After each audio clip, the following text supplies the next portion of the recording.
when it comes to goats in Demon Slayer, I don't want to hear about no Tanjiro, Rengoku, Tengen, Tomioka, none of them. Love them all, but they are irrelevant because we all know the title of GOAT belongs to one person and one person only.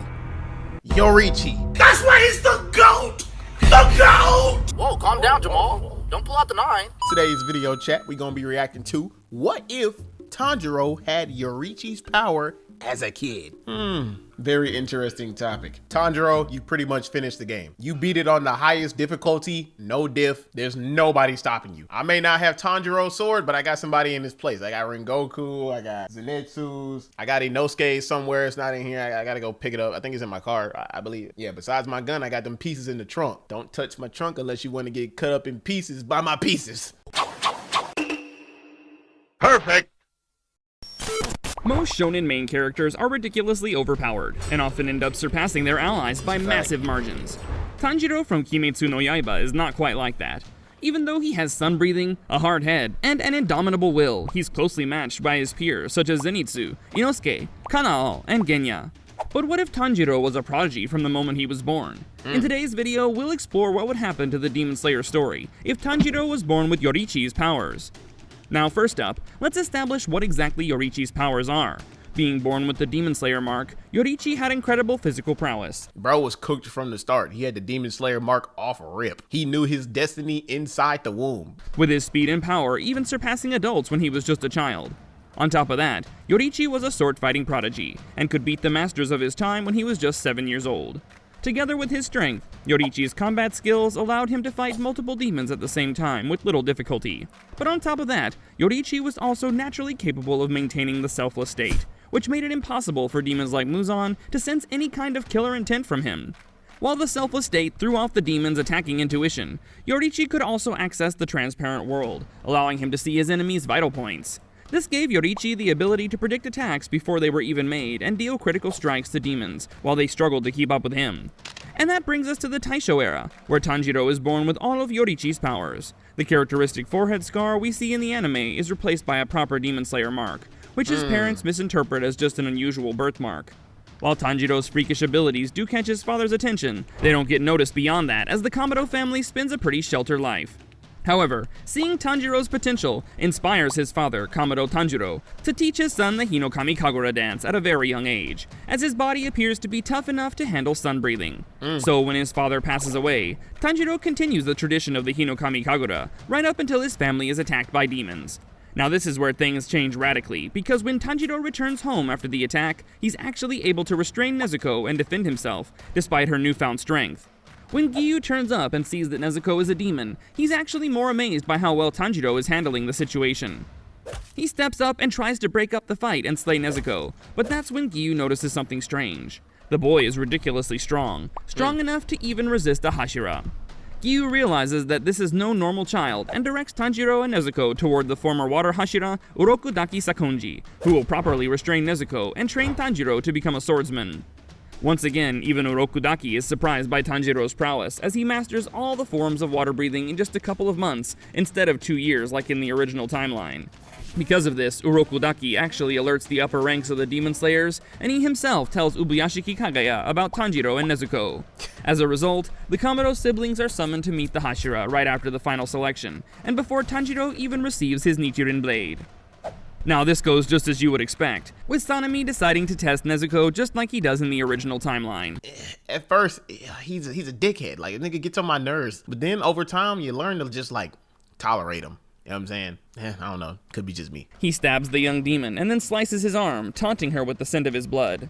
Tanjiro rushes forward to save Nezuko, but is pinned down by Obanai. But while he was struggling to break free the last time, this time he throws the Serpent Hashira with ease, and runs towards Sanemi and Nezuko. Everyone watches on in shock. How could a young boy that just passed the final selection overpower a Hashira? Gyomei alone keeps his cool and uses his chains to bind and restrain Tanjiro. Unable to escape, he screams out at Nezuko, telling her to stay strong and remember her humanity. Now, Nezuko cannot possibly remember her past, but Tanjiro's voice triggers an instinct within her and brings up Urokudaki's hypnosis that ordered her to protect all humans. Thus, Nezuko is able to turn away, and the Kamado siblings successfully pass the test. Kagaya announces that not only will Nezuko be allowed to live, but she will also be granted the freedom to hunt other demons alongside Tanjiro. So how did the main arcs of the Demon Slayer story change? Well, for starters, the entire Asakusa arc doesn't even take place, and instead, Tanjiro goes directly to meet Tamayo under Kagaya's orders. This means that he doesn't catch Muzan's attention in Asakusa as well, avoiding the confrontation with Susumaru and Yahaba. Tanjiro's first major achievement is within the Tsuzumi Mansion, where he encounters and kills the Drum Demon. Now, this battle isn't even close, because Tanjiro's skills far exceed the powers of a lower moon. The only reason this arc is important for our story is because Tanjiro runs into Zenitsu and Inosuke, and the three form their partnership just like in the original story. The next key event is during the Mount Naragumo arc, where Tanjiro faces his first real challenge in the form of the Lower Moon 5 Rui. I wouldn't be afraid at all walking around with Tanjiro, bro. We're stacked. Of course, like if I was in the story in this iteration, I wouldn't know to that degree how strong he really is and the most potential he has, but like, bruh. Unlike the other demons he's met so far, Tanjiro had to be super careful with Rui, as his web-based blood demon art would have killed Tanjiro instantly if he landed a hit. But once again, the power of the Demon Slayer mark is just too much of a gap for Rui to bridge, and he gets taken out by the water-breathing third form, Flowing Dance. Now, this arc is pretty special because Tanjiro isn't forced to realize that the Hinokami Kagura is a total concentration breathing technique.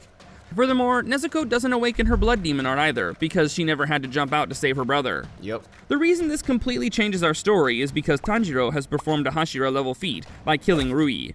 This means he's not taken with Zenitsu and Inosuke to the Butterfly Mansion to recover and train under Shinobu. Instead, Kaguya decides... Shinobu. You, Rengoku, and a couple others got hold. I ain't finna spoil it. Calm down, Devonte. Calm down. To send Tanjiro to train under the one demon slayer that is undeniably stronger than him, Gyome. the Stone Hashira Gyome. Being separated from Zenitsu and Inosuke means that Tanjiro would not be on the Mugen train or fight against Enmu. However, it's unlikely that Tanjiro's absence changes the events of the Mugen train arc that much, because even Rengoku alone could have taken out Enmu without too much trouble. During this period, Gyome would help Tanjiro become conscious of his various powers, and properly study and analyze the selfless state and transparent world. Chances are that Gyome himself also learns these abilities after hearing about them, since we know that he possesses immense natural talent. Yep. But so far, we've been forgetting an important student of Gyome, Shinazugo wa Genya. Having Tanjiro as a sparring partner would help Genya improve by leaps and bounds, and he would also learn certain aspects of maintaining the selfless state. Those of you who have been attentive to the story so far might be coming to an uncomfortable realization right about now.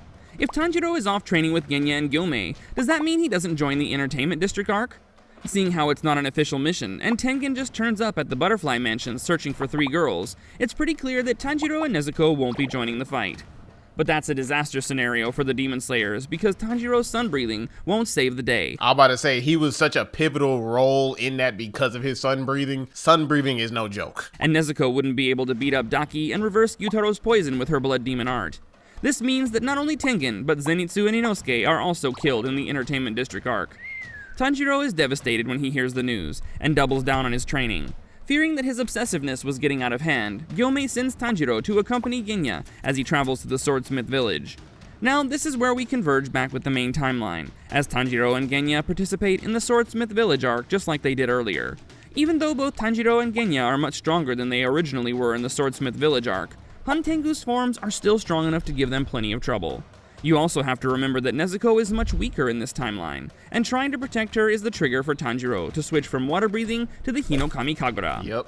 Even with Nezuko as a liability, Yoriichi's skill set is just too powerful, and Tanjiro manages to execute Han Tengu's main body before daybreak. And this is where Muzan comes into the story.